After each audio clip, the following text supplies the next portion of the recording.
she moved on into the education field and gained a degree in education and became a secondary teacher in languages, and also taught as an accredited translator and interpreter. She studied Russian and French at the Sorbonne University, and then she went on to actually gain 2 Ph.Ds. And the first one was in the field of education from the University of Sydney, and the second one was in France in the area of spiritual anthropology. She has studied under a spiritual Sufi master for 30 years, and her areas of research, if I get them right, is education conditions that optimise the full expression of human potential, and also the multi-dimensional nature of human beings, which is fantastic. So with all that, would you please give a warm welcome to Patricia. Thank you. Yeah, so the other thing I want to say is that while I lived in Adelaide, which was for 7 years, usually I live everywhere for 7 years, interestingly, I actually had a little consulting room as well in Melbourne Street, and because I'm also a Reiki master, a pranic healer, and I use crystals for healing. And I actually earned my money that way for a while as a healer. And because I see crystals as condensed form of light, so I've always been interested in the use of light for healing as well. But in the last 7 years while I lived in Europe, I did a PhD on basically spirituality and the teachings of Ibn Arabi, who is one of the masters together with Rumi. So I'm going to take you through, and one of the difficulties always is, where do you pitch it? You know, like when you're an academic, you sort of have a very difficult language at times. So if it gets too difficult for you, put up your hand and say, hang on, you know, we can't follow. And I'm very happy to simplify it all. But the aim of the talk really is, and I'm going to use some of my papers as well, although I teach my students never to use papers, but there's so many different words in there that I won't remember. The aim of the talk is to actually show you that we are beings of light, and Lynn yesterday spoke about the use of light from way back, but the ancient ones, the ancient teachers from centuries ago said basically we are beings of light. So that's what the aim of it is. If you are allergic to the word God, which I was at a certain time as well, because I also was an atheist for a long time, then maybe just translate it in your mind and say the universe or the divine or the bigger reality, total being, whatever makes sense to you, because I'm using the word God, and I am aware that there are lots of negative connotations because of different experiences in people. But maybe you just, activate the translator in you. So basically, I'm just going to take you through the monotheistic religions, a little bit about Buddhism as well. But what we find is that light has always been associated with different things. And in the beginning, in the Torah, so I'm going back to the Jewish tradition, in the Torah it was said that God created light out of complete darkness. You may find that you've heard these sorts of things in your own traditions as well, and this is just a little summary. So basically, God said, in the beginning, God created the heaven and the earth. The earth was unformed and void. Note the word void. And the darkness was upon the surface of the depths. The presence of God hovered above the surface of the water. And God said, let there be light. And there was light. So this is in Genesis, in the Torah. Can you all hear me? I'm sort of, yeah, okay. And so afterwards, God actually, in the Jewish tradition, there's two forms of light. God first created the light out of darkness, and then he created another light, which is the light of day and the light of night. So there are two different forms of light. So we've got the light of the day and the light of the night. And as we can see in nature, of course, nothing works unless there is light. Light is life. And in the Talmud, which is the oral word of God in the Jewish tradition, we are told that the light was apparent only for 36 hours, and then it was dark again. So the question is, why was the light there created and then it was hidden again? And one of the explanations the academics offer is that God thought we would automatically be drawn to the light if it was too intense. So he made it all dark again. He was trying to hide the light, which meant that then it gave rise to Adam, the first human being. I'm talking about the Jewish tradition here. Now Adam is an interesting character because Adam didn't listen to the word of God. He actually ate from the tree, although he wasn't supposed to. And what did he want? He wanted eternal life and he wanted knowledge. So then God in the Jewish tradition said in Genesis 3:8, and they, Adam and Eve, heard the voice of God manifesting itself through the garden at the approach of evening, and the man and his wife hid from God amongst the trees of the garden, and God called out to the man and he said, where are you? Now it's not possible that God didn't know where Adam was. He knew, of course. But it's very interesting that in the Hebrew word for there and light is ayeka.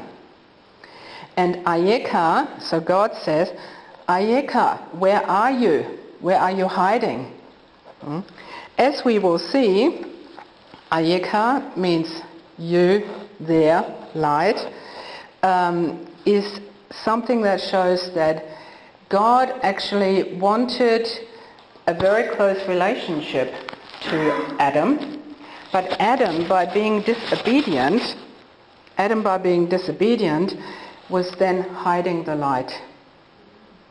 He didn't come closer to the light because he didn't actually follow God's advice. Okay, so then the light in the Jewish tradition remains hidden because he was naughty. But as we will see, of course, of course, it was also part of the plan. Yeah. Do you want to hold on until I'm through and just keep it? I might explain it in the talk. So in the Talmud, then the light is then hidden. It is not accessible to Adam anymore. It takes about 2,000 years before Abraham comes along. Now Abraham, as we know from the different traditions, was the opposite in a way. He was the complete willingness to surrender. And Adam, he has to take his son to be slaughtered. In the Jewish tradition it's Isaac, in the Muslim tradition it is Ismail, but it doesn't matter, he's willing to sacrifice his son, the thing that is most beloved to him. Yeah? And he takes his son and he says in the Torah, Abraham said to the young man accompanying him, stay here with the donkey while Isaac and I go there. What's interesting is that the Hebrew word for there, as I said before, is ko. And ko also means light. So when Abraham said to Isaac, we're going there, what he was actually saying is we are going to the light. And he's going to the light because he has no question but just sacrifices his son, is willing to sacrifice his son. So when God asked Adam, we're talking again about Jewish tradition, Ayoka, where is the light? Abraham said, stay here while Isaac and I go there. Abraham and Isaac would go to the light. So the association here is the complete surrender to the divine will means going to the light. The divine and the human become one. Now, if we then go to the gospel, we know that Jesus has been associated with light because in John he says, I am the light of the world. Whoever follows me will not walk in darkness, but will have the light of life. And also in John he says, the light shines in the darkness and the darkness can never extinguish it. So you might know all of these. I've got lots of different quotes. Matthew as well. But the basic idea here is that in the Christian tradition, each human being should be a light bearer and lead other people to the light as well, which is the path of Jesus. Now, if we go to the Quran, and again I have to ask you to bear with me because can you see all these things? In the Quran, it's the same sort of thing, basically. Like the other revealed traditions, God is associated with light, or the prophets are light, the embodiment of light. And interesting here now as well, the book is one of light. Yeah, the Quran is seen as the book of light. And it says in one of the surahs, one of the chapters, this is a book which we have revealed to you, that you may bring forth men by their Lord's permission from utter darkness into light. Same story, same idea. Okay, so as we can see from these three scriptures, light stands for God, the different prophets, the different traditions. Light is also here the book, in the gospel as well. It's the revelation of the light. If you read the books, then you become more in touch with light. But it also is the same in Buddhism, if you like, because as Lynn was saying before, when the Buddha was dying and all the sad disciples were around him, they asked, Blessed One, who will be our teacher now? Who will guide us? How will we achieve enlightenment without your help? And the Buddha's last words were, be your own light. So to become a Buddha, to become awakened, to live enlightenment, you have to seek the truth, wake up and be guided by your own light, which is very individual. So the question that I asked myself for several years, so we're obviously physical, we're body, we're matter. Some people think we're solid. But in actual fact, quantum physics show us that 99% we're space. We're actually not that solid as we think. The same as a chair is not that solid as we have ever thought. But anyway, we are usually in a dualistic relationship between the spirit and the matter, between us and God. We are always in this dual connection. And I just wondered, is that the truth of the thing? So I've chosen this picture because it illustrates nicely in a way that the light comes through and then more and more moves into the physical. But it's actually one. Okay, so if we are light beings, then how do we combine this with our matter, with our body? So I'm moving into the Sufi traditions now, where I find for myself most of my answers, actually, where God says, my slave approaches me with nothing more beloved to me than what I have made obligatory upon him. And my slave keeps drawing nearer to me with voluntary works until I love him. And when I love him, I am his hearing with which he hears. I am his sight with which he sees. I am his hand with which he seizes, and I am his foot with which he walks. So ultimately, as I'm sort of drawing you closer into what I see the reality of it is that when we are aware of the source of light that is in us, then it penetrates our whole body, our matter. We actually become the instrument. We actually can become God walking and talking on earth. In the Quran, the human being is explained to be a barzakh. Now, what is a barzakh? This is an interesting phenomenon in nature where there is the salt water and the sweet water. You may have seen it. I actually saw this division somewhere around the peninsula there. And the two don't meet. Well, they do meet, but they never melt. There is a division. So the barzakh in the Quran is the place, is that line that divides the salt water from the sweet water. It divides it and it unites it at the same time. Yeah, the barzakh is also the line that hinders the dead people from going back to the living. There's an invisible line, yet the two are connected. So when we think about the barzakh in the Sufi tradition, we basically realize that we are this one side and we're also the other side. Yeah? And I think this is a good image because the two are united and yet they are divided. So what it means is that the human being is made of light and of what we call darkness, opaqueness, but which I think in the traditions what has been called to be in sin is, in my view, from what I have studied, the same as not being aware of our true nature, not being aware of the light source in us, and being obscured, being opaque to the reality of it. And when we are obscured, then we can do horrible things to other people because we're not aware that the others are also light beings. So darkness equals often what is called sin in the traditions, but it is only a lack of awareness of our true nature.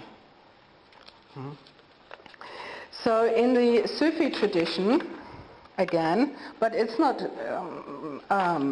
restricted to that, the light originates in the heart and is settled in the heart.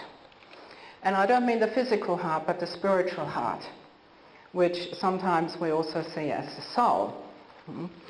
So in the soul, different things display themselves all the time as a way of new creations coming up in the heart. So the spiritual heart is the location, and the Sufis, one of the traditions says, when God says, "My heaven and my earth do not contain me, but the heart of my believing servant contains me."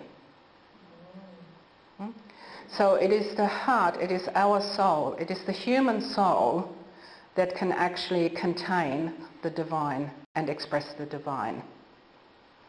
Quite a miracle and quite a responsibility, I would say, for us.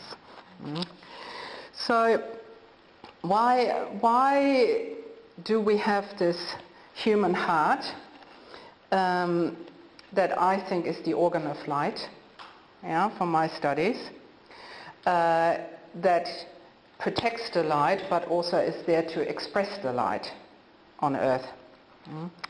Now, one explanation is that God said, "I was a hidden treasure and I wished to be known, so I created mankind, humankind, and then I made myself known to them so that they would recognize me."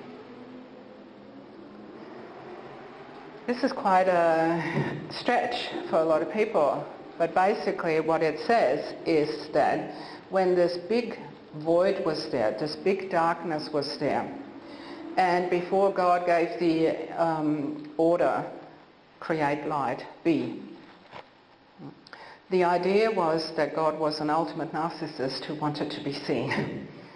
And he wanted to be seen and recognized.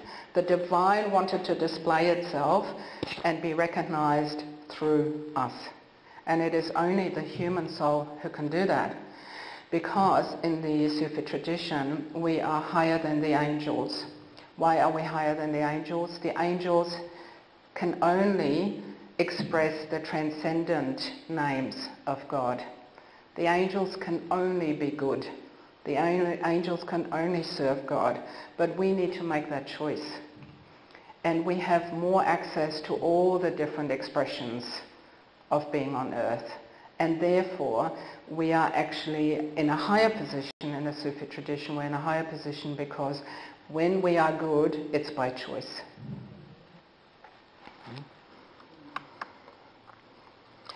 Now, I wanted to show you that it's not just the spiritual heart that is the container of light, but actually the light is also the origin of the body. And I've got to read here a little bit because I just found it recently. But apparently in 2016, some scientists finally discovered that at the moment of conception, there are bright flashes of light that come off the egg.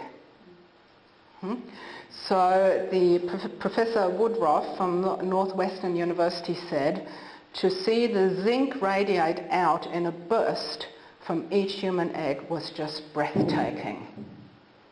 So it is not just our hearts that contain the light, but the light is at the origin of our bodies as well, and each human body. I find that quite amazing. And it confirms in a way that what the old sages have always said, we should not value one over the other. In the Sufi tradition, again, Ibn Arabi says, do not value the transcendent over the immanent. Do not value the immanent over the transcendent. The spiritual and the physical are equally as important as each other. Usually we tend to be more on one side or the other side. We think the body is all there is, and once the body goes, then who knows? Or we think, no, we've got to aim for enlightenment and we ignore the body. But in actual fact, what the old wise teachers say is that because it is all one, we should not value one over the other. And I find this really interesting that it's come out now, as you can see from the picture, that light is at that very origin of physical life. It's a burst of light. Okay. Another thing I want to show you is one of the verses from the Quran, which is called the light verse. It's called Ayat al-Nur, and it's one of the most famous recited verses that shows who we truly are. And basically it says, the verse says, God is the light of the heavens and the earth. The parable of his light is like a niche wherein is a lamp. The lamp is in a glass. The glass is a shining star kindled from a blessed olive tree, neither of the east nor the west. Its light, its oil, would well nigh shine forth even if no fire had touched it. Light upon light. Now, I've researched many different explanations of this verse, and as many people there are, as many interpretations there are, but one of the ones that made most sense to me was by Al-Ghazali, who said that when you imagine a niche, it's sort of like a niche in a wall. It's the same as our rib cage. It has similar shape. And then in our heart, there is this lamp hidden. And this lamp is fueled by oil that doesn't need any fire. So it is an eternal light. It is always there. It doesn't need to be lit by something. Yeah? And so this, to me, seems to me like a really nice explanation of what the human being is. I don't know how we're going for time. I would like to just play it to you for a second, the recitation of it.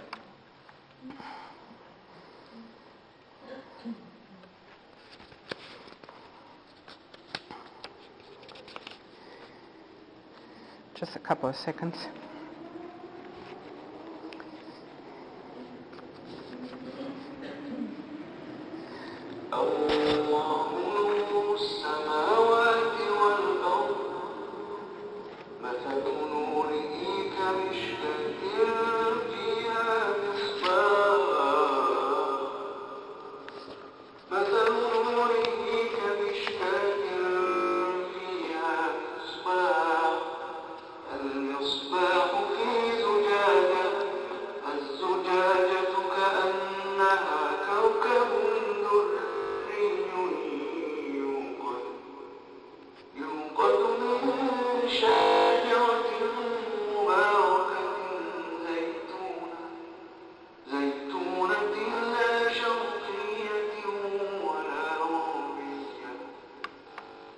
Enough there, especially with the interference. So basically we can see that the human being, again, in the scriptures, is the holder of an eternal light that doesn't need to be lit by anything.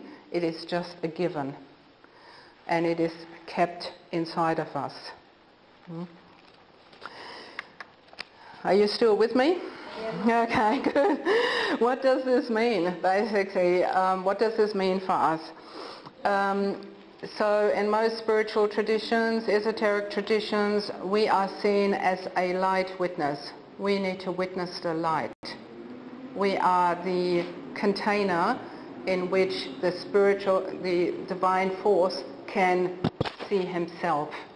This mirror image, it's sort of like Ibn Arabi says as well, Adam or human beings are the mirror image of God.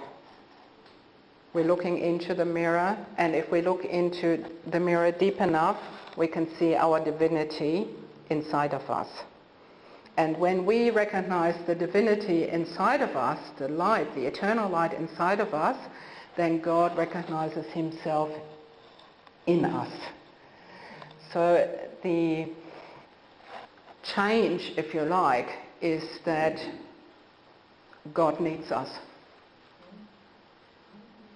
which is quite a revolutionary thought because in normal exoteric, just the normal religions, there is me and there is God, and often it is a projection of the father figure onto God.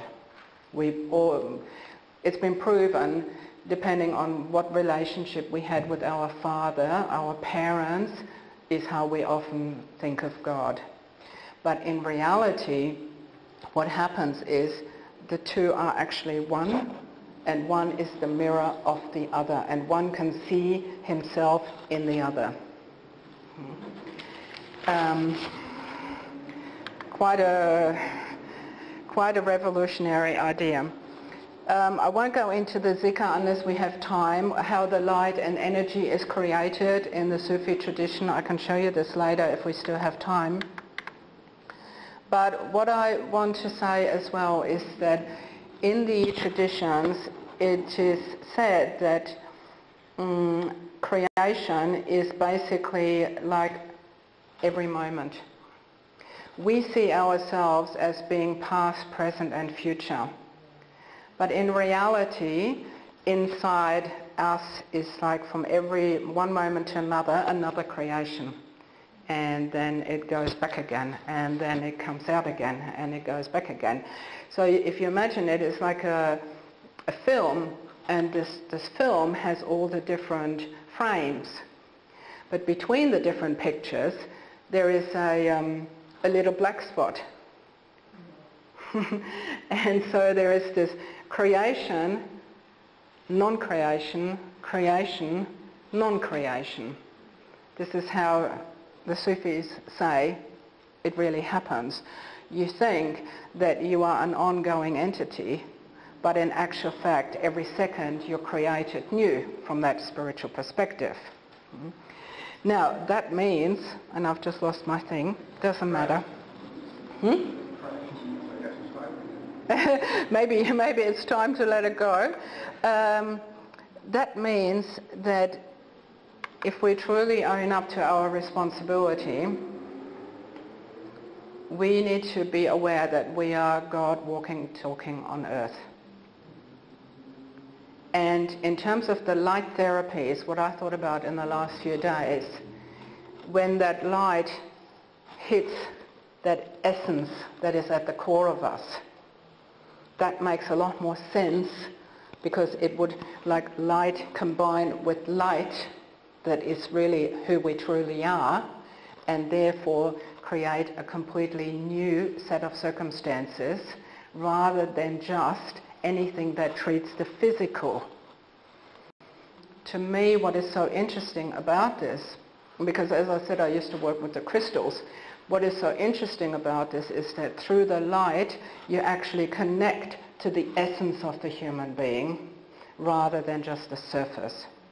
And we are at any time on a continuum. We're more identified with the body, or we're more identified with the spirit, or we feel, we're on a continuum. We move backwards and forwards. But why these therapies make a lot of sense to me is because they go past the continuum, and I'm even sure that these are the different vibrations of the colours have something to do with that. But they go right to the essence of who we are, because in our essence we are light. So anything else I need to say? I've got a million different things to say, but I guess my main in the last couple of days, some quantum physicists actually from Australia, from the Australian National University, have found that there is actually no such thing as reality.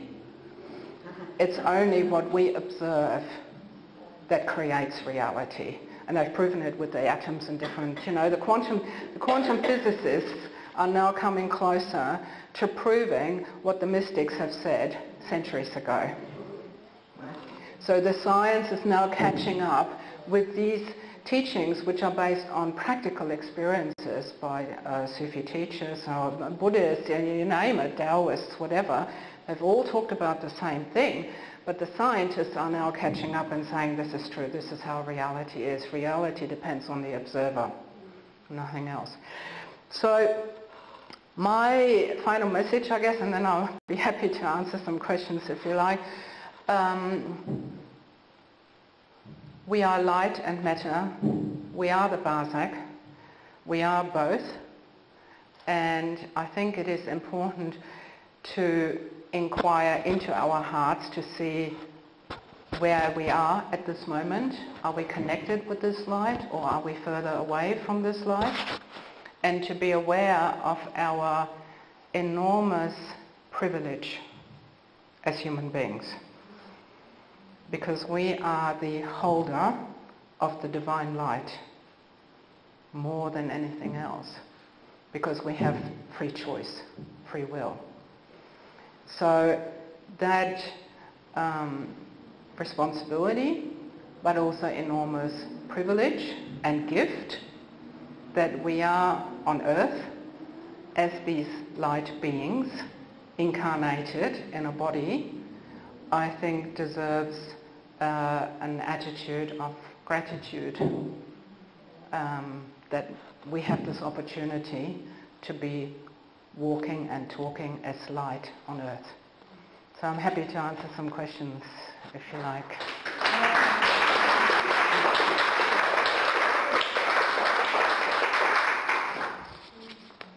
Yes. Yes, okay. So the multidimensional aspect of it is, so this is another explanation of it, but basically we can, the more we go inside and we're connected with the light, the more we can teleport, see what is happening anywhere else. We can put ourselves into the experiences of another person.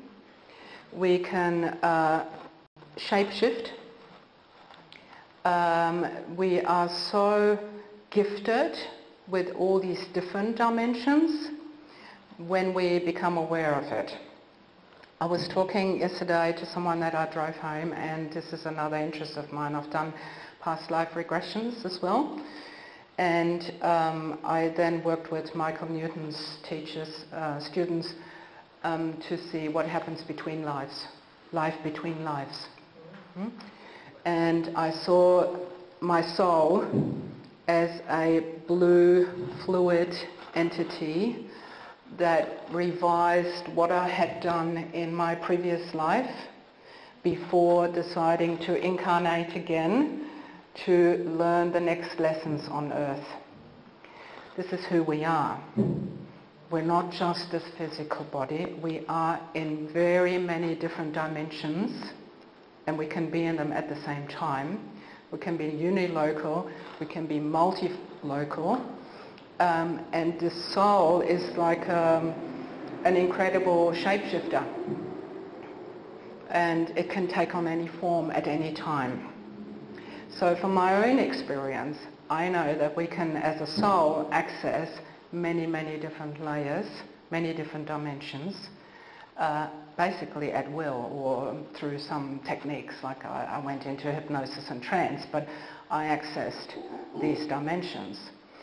And this is also something that science is proving now, that we're not just this one-dimensional being, but we can focus on different things like remote view. We can do all these different things and be in different locations in an instant, like that.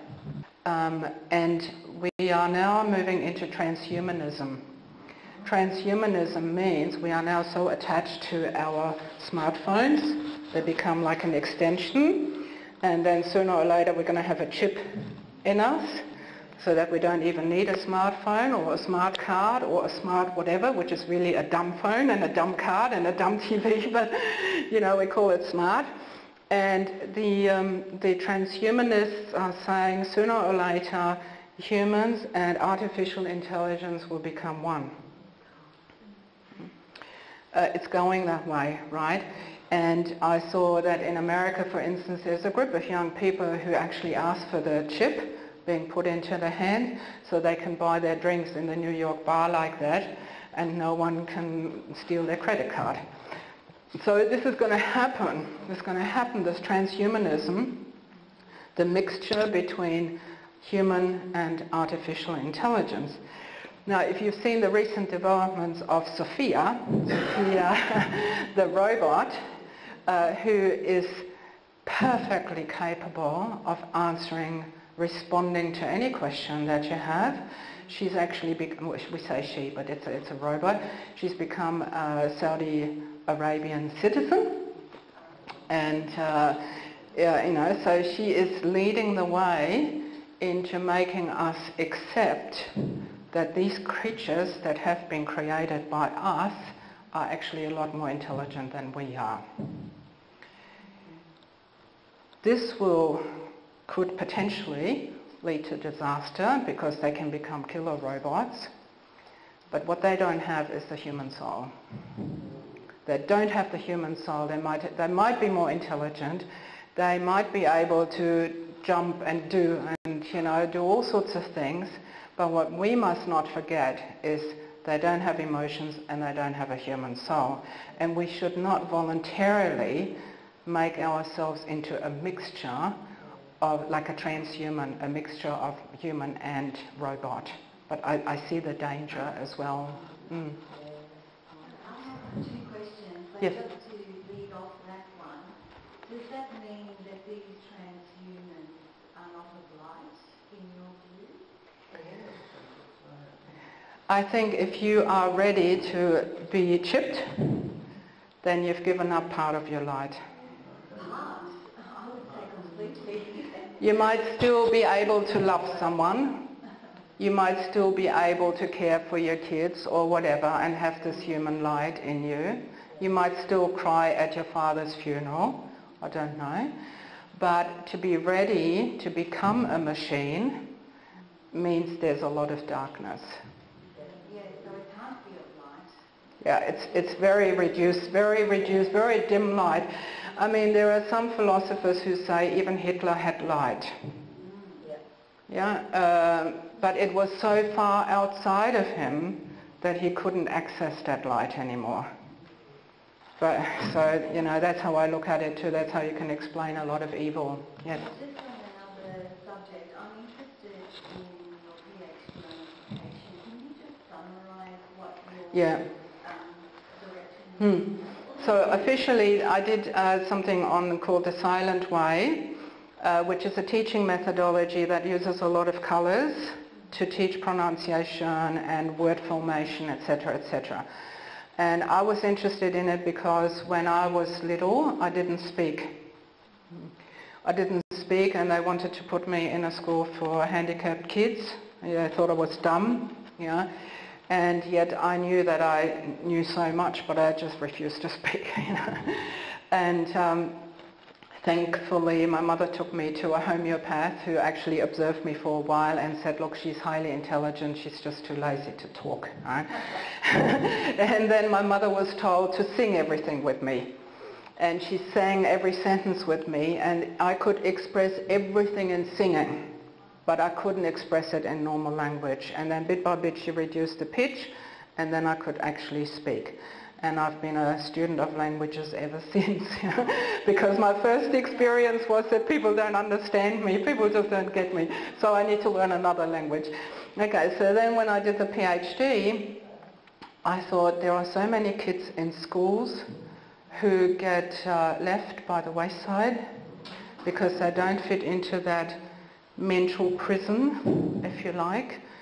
And I was looking for this alternative teaching methodology, but what I can see now is that first PhD actually linked to the spiritual topic as well, because my question was, how do we address those children that are not ready to just learn by rote and spit it all out when the exams come. And there I wanted to have visuals. They use also the different blocks, like the kinesthetic experiences, different ways of learning.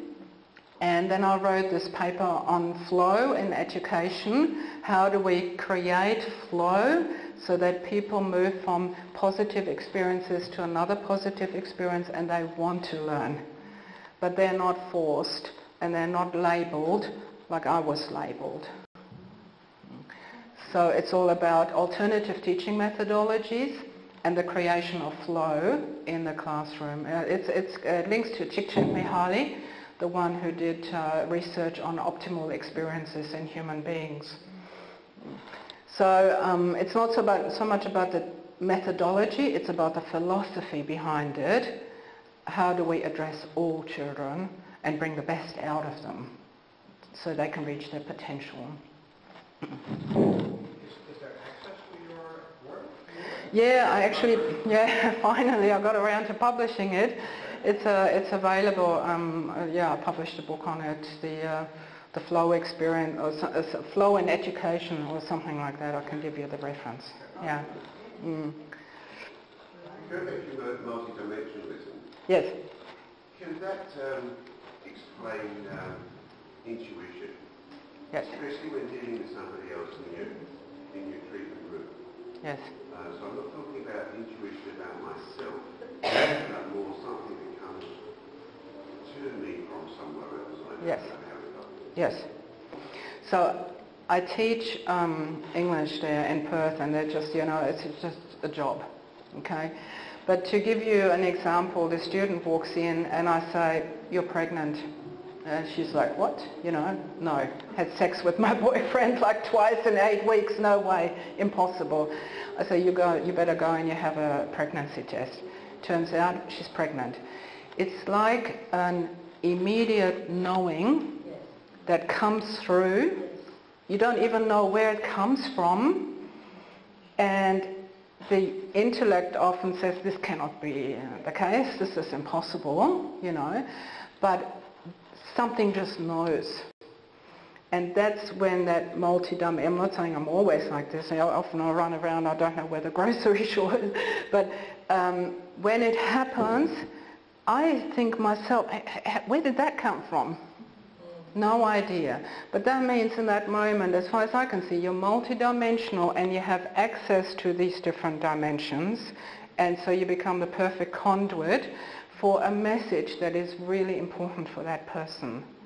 Because she didn't want to have that baby, and by me telling her you're pregnant, and she still had her periods, by me telling her she could have that abortion, which I really didn't approve of, but anyway, she did have the abortion, which was right for her circumstances.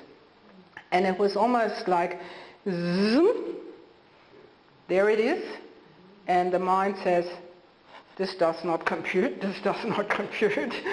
But I have learned to trust that because most of the time it's right.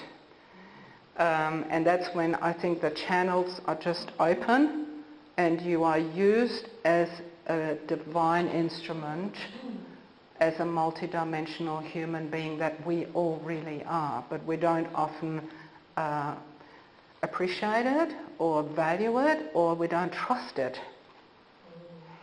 Yeah, and it's not an emotional sort of intuition, it's just an instant knowing. And you know, often you would know when you deal with people that are sick also, you would know where is the problem, what is it, where does it vibrate, or where does it feel funny, or you know that. So that's who we truly are. The other thing I was to change the subject again, going back onto evil or chips and things like that. Where does ignorance fit in with that? Sorry, what? Where does ignorance fit in with that? We don't close doors on people. So, for instance, the transhuman. Yes.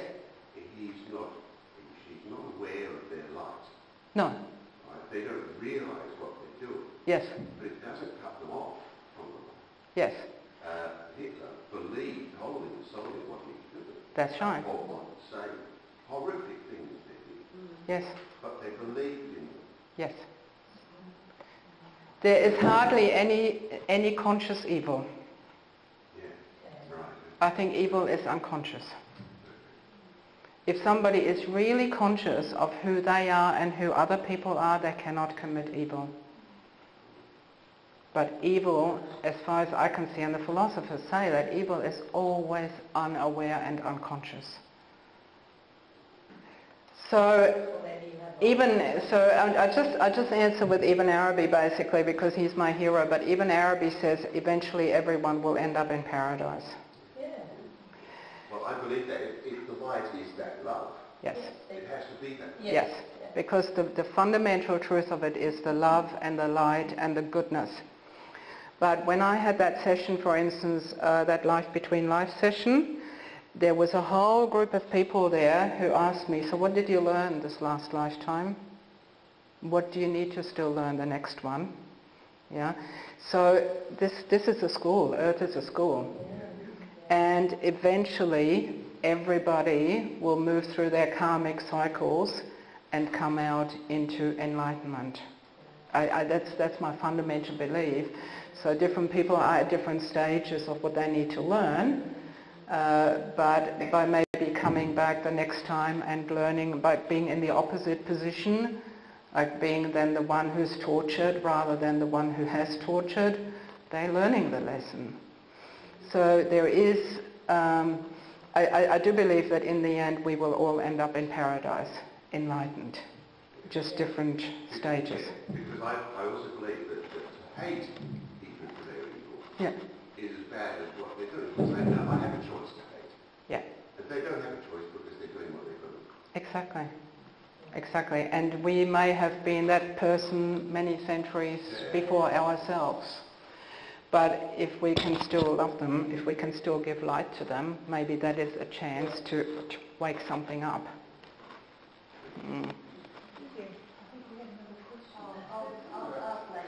Yeah. You have a particular practice or discipline that Yes. gives you a sense of conscious connection with the light. Yes. I wanted to show you that. Do you mind if I show you a little zikr that we do in the Sufi tradition?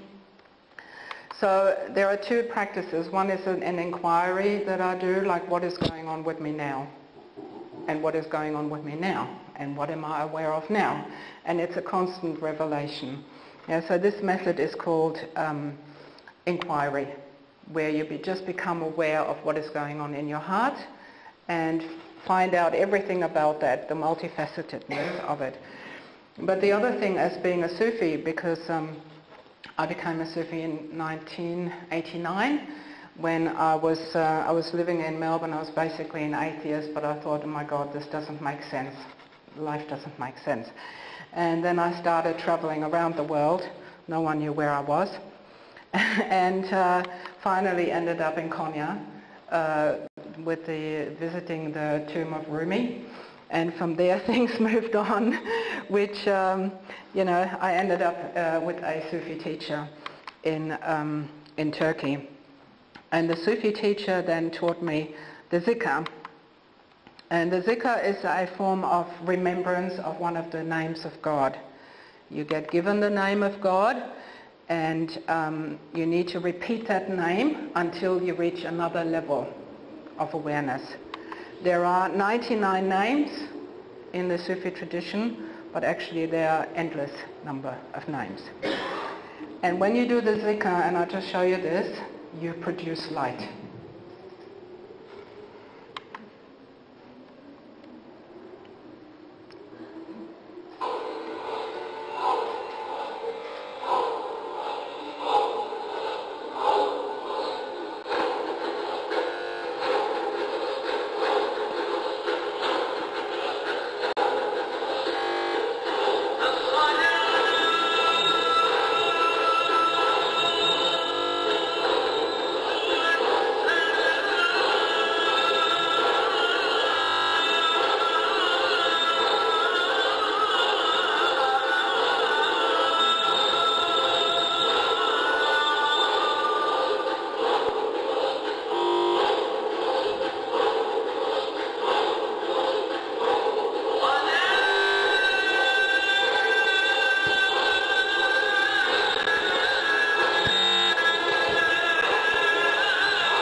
You can see how much energy is produced by repeating the name, one of the names, especially in community like that.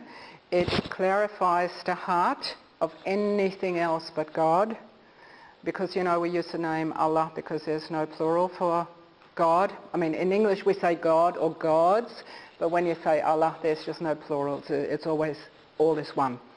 And so by repeating the name, you polish the heart until there's nothing left of you. And you become like an empty vessel that can be completely inhabited by the divine. You just become floating. I don't mean to be controversial, but is that open to women? Yes, the women are always in another room by themselves. Yeah. Doing the same thing. Same thing. What are they mixed? Sorry? What are they mixed? Well, we in our tariqat, in our group, we do mix. We are together, but it depends on the different groups. Mm. It's a culture. So we always sit together as such, but sometimes it is easier just for that concentration to happen, that there's no distraction of the opposite sex. That's the argument, to separate for these remembrances, but we're always together. And is there a CD of this? This is all on YouTube, but I have CDs as well. Yeah. Any other questions?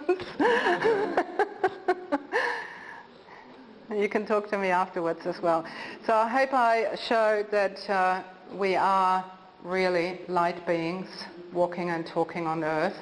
And the light therapy that you practice, I think, really goes to the core of it all. And that's why it makes a lot of sense to me. Thank you very much. Thank you.